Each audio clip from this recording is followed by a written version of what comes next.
Listening test. You will hear a number of different recordings and you will have to answer questions on what you hear. You will have time to read the instructions and questions and you will be given time to check your work. All the recordings will be played once only. The test is in 4 parts. Now turn to part 1. You will hear a man asking about voluntary work in the village that he has just moved to. First, you have some time to look at questions 1 to 7.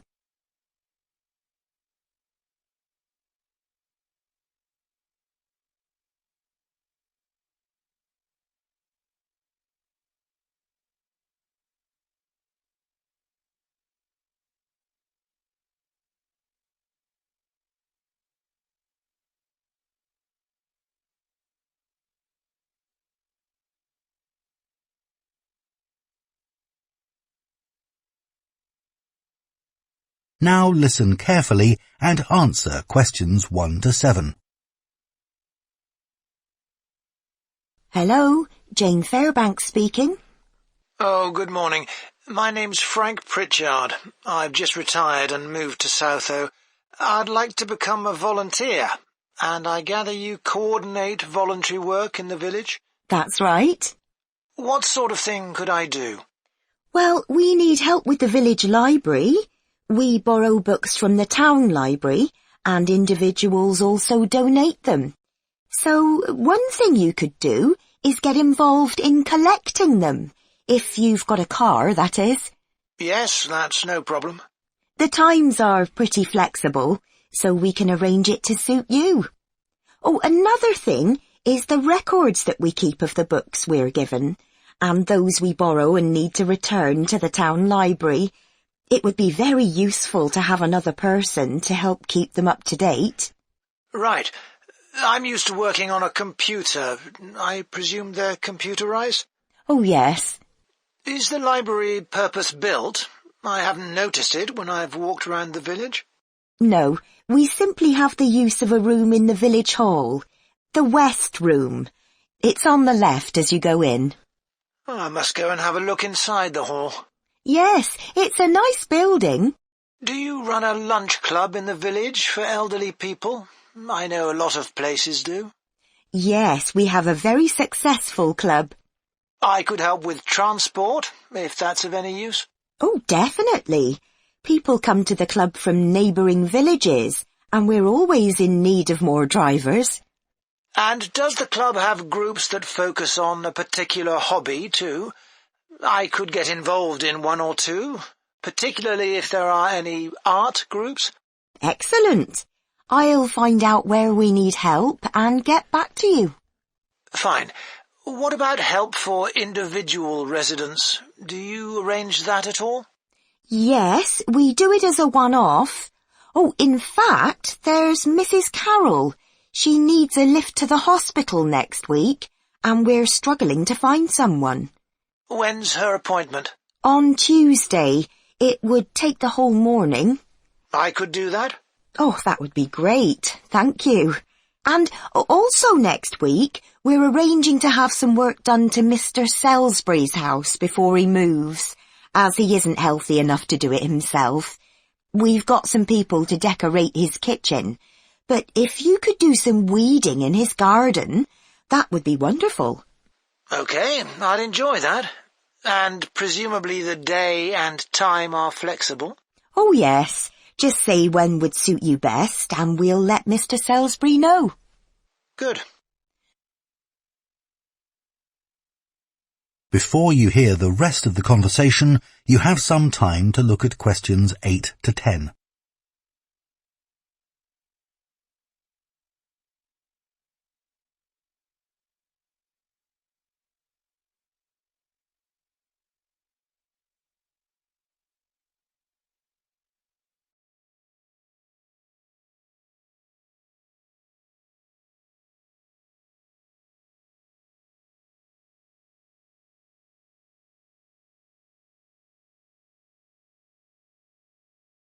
Now listen and answer questions 8 to 10. The volunteers group also organises monthly social events which is a great way to meet other people, of course. Uh-huh. So next month, on the 19th of October, we're holding a quiz. A couple of residents are great at planning unusual ones, and we always fill the village hall. That sounds like fun. Can I do anything to help? Well, because of the number of people, we need plenty of refreshments for halfway through. So if you could provide any, we'd be grateful. I'm sure I could. I'll think about what to make and let you know. Thank you. Then on November the 18th, we're holding a dance, also in the village hall.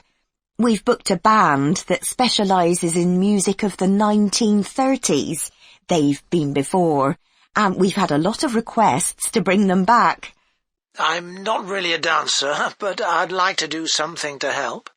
Well, we sell tickets in advance, and having an extra person to check them at the door as people arrive would be good.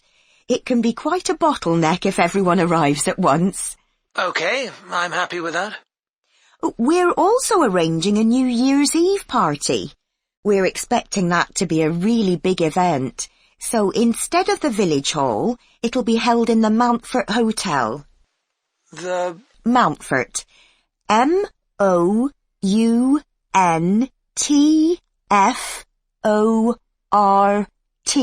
Hotel. It isn't in Southo itself, but it's only a couple of miles away. The hotel will be providing dinner, and we've booked a band. The one thing we haven't got yet is a poster. That isn't something you could do by any chance, is it? Well, actually, yes. Before I retired, I was a graphic designer, so that's right up my street. Oh, perfect. I'll give you the details, and then perhaps you could send me a draft? Of course. That is the end of part 1. You now have half a minute to check your answers to part 1.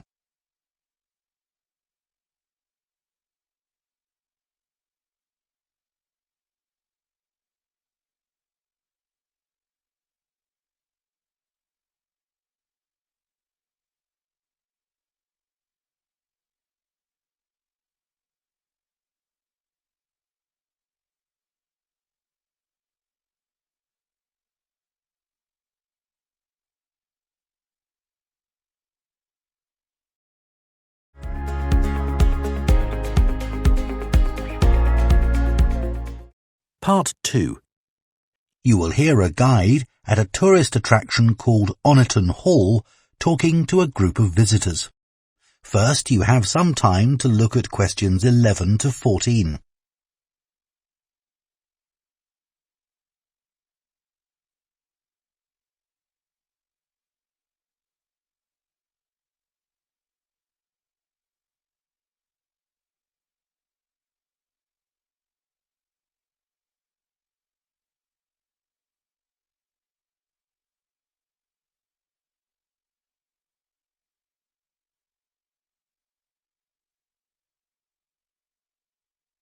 Now listen carefully and answer questions 11 to 14. Good morning, and welcome to Oniton Hall, one of the largest estates in the area. My name's Nick, and I'm one of the guides. I'll give you a brief introduction to the estate while you're sitting down, and then we'll walk round. The estate consists of the house, gardens, parkland and farm, and it dates back to the 14th century. The original house was replaced in the late 17th century, and of course it has had a large number of owners. Almost all of them have left their mark, generally by adding new rooms, like the ballroom and conservatory, or by demolishing others. The farm looks much as it's always done, although the current owner has done a great deal of work to the flower beds. In the 17th century, the estate was owned by a very wealthy man called Sir Edward Downes. His intention was to escape from the world of politics, after years as an active politician, and to build a new house worthy of his big collection of books, paintings and sculptures. He broke off contact with his former political allies and hosted meetings of creative and literary people, like painters and poets. Unusually for his time, he didn't care whether his guests were rich or poor, as long as they had talent. Big houses like Oniton had dozens of servants until the 1920s or 30s, and we've tried to show what their working lives were like. Photographs, of course, don't give much of an idea, so instead, as you go round the house, you'll see volunteers dressed up as 19th century servants going about their work. They'll explain what they're doing and tell you their recipes or what tools they're using. We've just introduced this feature to replace the audio guide we used to have available. I see there are a number of children here with you today. Well, we have several activities specially for children, like dressing up in the sorts of clothes that children wore in the past. And as it's a fine day, some of you will probably want to play in the adventure playground. Our latest addition is child-sized tractors that you can drive around the grounds. Before you hear the rest of the talk, you have some time to look at questions 15 to 20.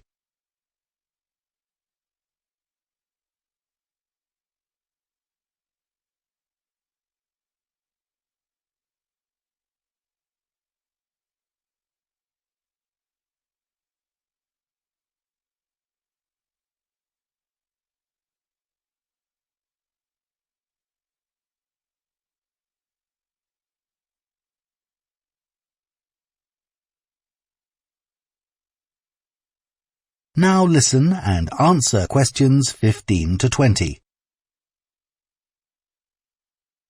We'll also be going into the farm that's part of the estate, where there's plenty to do.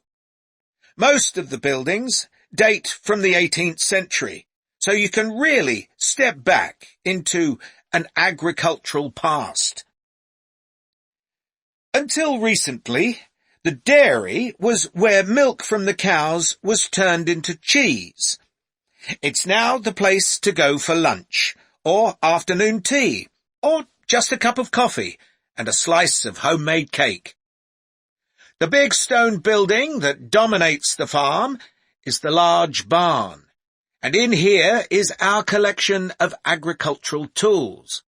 These were used in the past to plough the earth, sow seeds, make gates, and much more. There's a small barn, also made of stone, where you can groom the donkeys and horses to keep their coats clean. They really seem to enjoy having it done, and children love grooming them. The horses no longer live in the stables, which instead is the place to go to buy gifts, books, our own jams and pickles, and clothes and blankets made of wool from our sheep. Outside the shed, which is the only brick building, you can climb into a horse-drawn carriage for a lovely, relaxing tour of the park and farm. The carriages are well over 100 years old. And finally, the parkland, which was laid out in the 18th century with a lake and trees that are now well established. You'll see types of cattle and sheep that are hardly ever found on farms these days. We're helping to preserve them, to stop their numbers falling further. OK, well, if you'd like to come with me, we will start. That is the end of part 2. You now have half a minute to check your answers to part 2.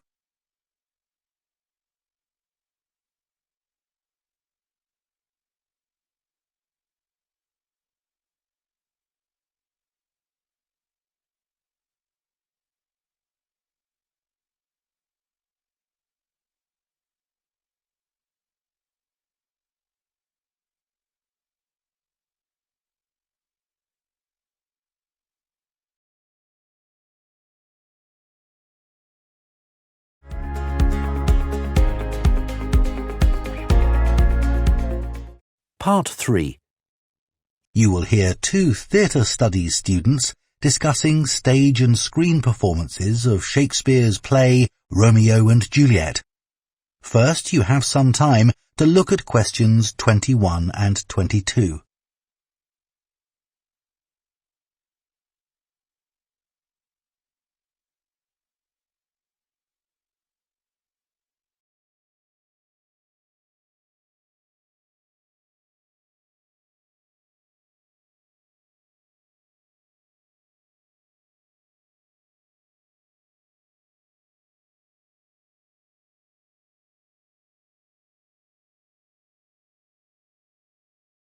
Now listen carefully and answer questions 21 and 22.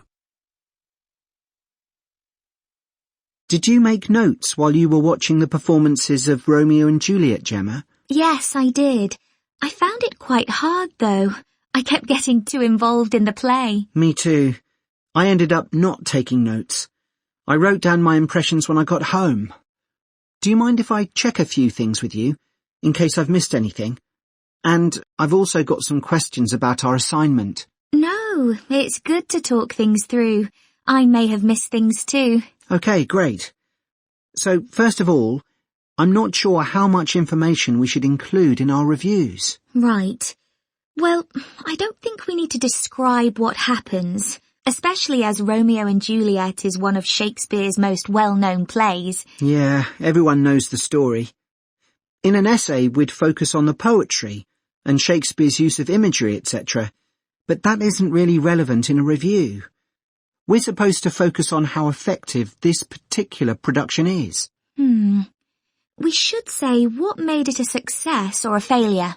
And part of that means talking about the emotional impact the performance had on us. I think that's important. Yes, and we should definitely mention how well the director handled important bits of the play, like when Romeo climbs onto Juliet's balcony. And the fight between Mercutio and Tybalt. Yes. It would also be interesting to mention the theatre space and how the director used it, but I don't think we'll have space in 800 words. No, okay. That all sounds quite straightforward. Before you hear the rest of the discussion, you have some time to look at questions 23 to 30.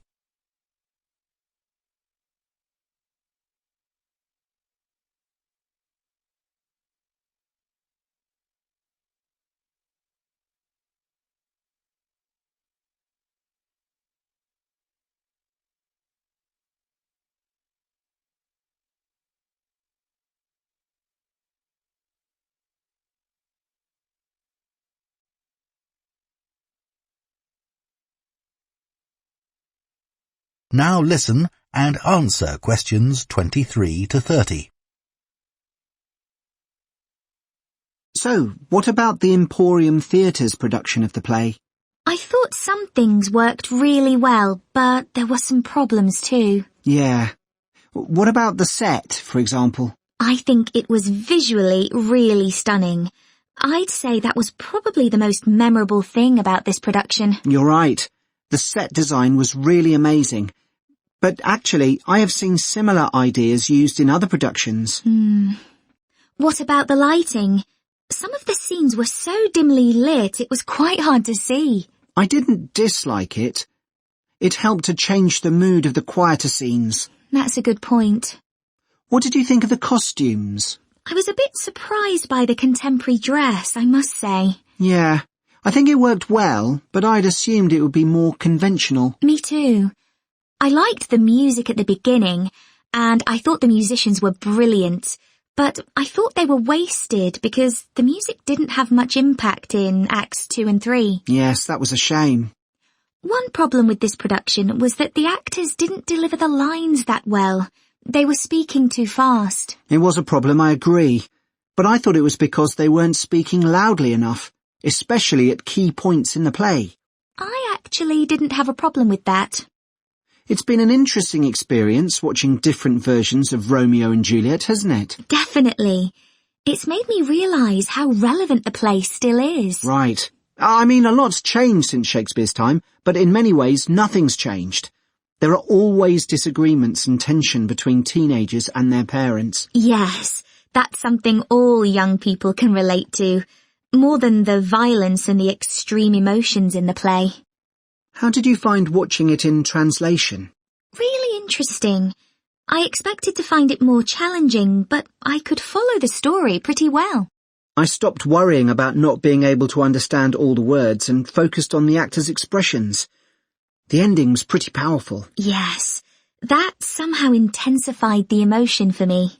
Did you know Shakespeare's been translated into more languages than any other writer? What's the reason for his international appeal, do you think? I was reading that it's because his plays are about basic themes that people everywhere are familiar with. Yeah, and they can also be understood on different levels. The characters have such depth. Right, which allows directors to experiment and find new angles. That's really important because... That is the end of part 3. You now have half a minute to check your answers to part 3.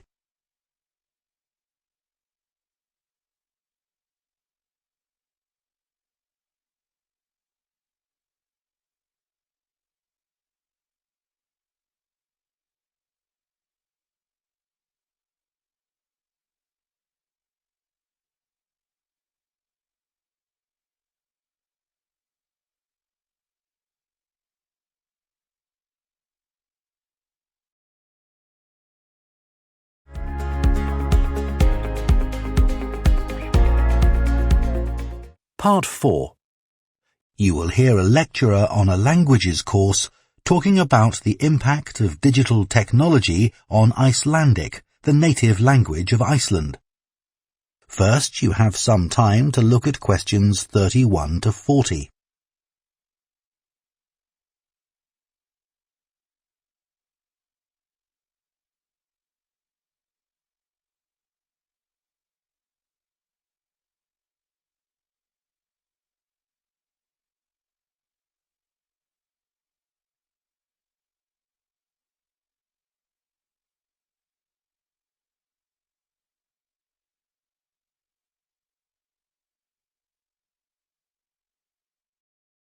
Now listen carefully and answer questions 31 to 40.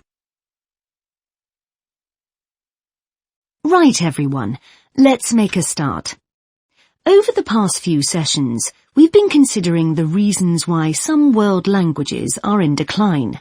And today I'm going to introduce another factor that affects languages, and the speakers of those languages, and that's technology, and in particular, digital technology. In order to illustrate its effect, I'm going to focus on the Icelandic language, which is spoken by around 321,000 people, most of whom live in Iceland, an island in the North Atlantic Ocean. The problem for this language is not the number of speakers, even though this number is small, nor is it about losing words to other languages, such as English. In fact, the vocabulary of Icelandic is continually increasing, because when speakers need a new word for something, they tend to create one, rather than borrowing from another language. All this makes Icelandic quite a special language. It's changed very little in the past millennium, yet it can handle 21st century concepts related to the use of computers and digital technology. Take, for example, the word for web browser. This is vafri in Icelandic, which comes from the verb to wander. I can't think of a more appropriate term because that's exactly what you do mentally when you browse the internet. Then there's an Icelandic word for podcast, which is too hard to pronounce, and so on. Icelandic, then, is alive and growing, and it's a big but, young Icelanders spend a great deal of time in the digital world, and this world is predominantly English. Think about smartphones. They didn't even exist until comparatively recently, but today young people use them all the time to read books, watch TV or films, play games, listen to music and so on. Obviously, this is a good thing in many respects because it promotes their bilingual skills. But the extent of the influence of English in the virtual world is staggering, and it's all happening really fast. For their parents and grandparents, the change is less concerning because they already have their native speaker skills in Icelandic. But for young speakers, well, the outcome is a little troubling. For example, teachers have found that playground conversations in Icelandic secondary schools can be conducted entirely in English, while teachers of much younger children have reported situations where their classes find it easier to say what is in a picture using English rather than Icelandic. The very real and worrying consequence of all this is that the young generation in Iceland is at risk of losing its mother tongue.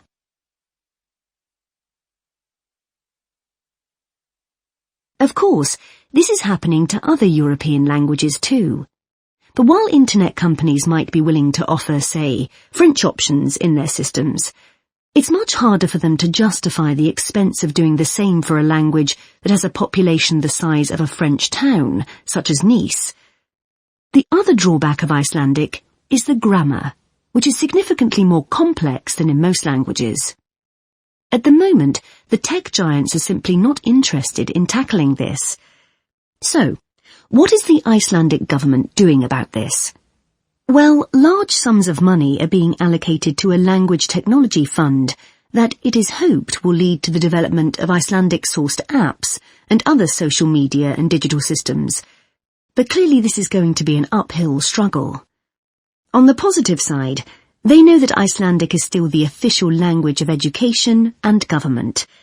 It has survived for well over 1,000 years, and the experts predict that its future in this nation-state is sound and will continue to be so. However, there's no doubt that it's becoming an inevitable second choice in young people's lives. This raises important questions. When you consider how much of the past is tied up in a language, will young Icelanders lose their sense of their own identity? Another issue that concerns the government of Iceland is this. If children are learning two languages through different routes, neither of which they are fully fluent in, will they be able to express themselves properly?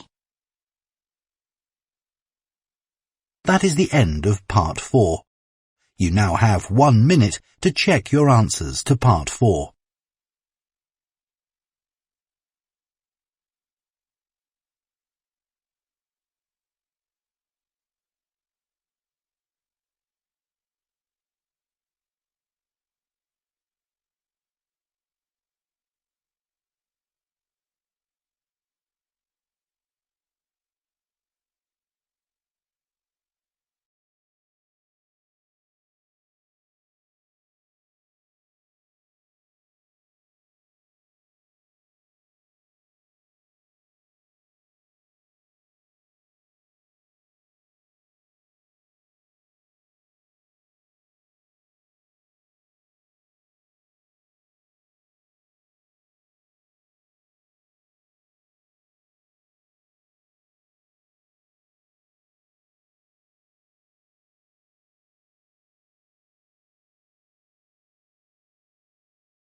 That is the end of the listening test.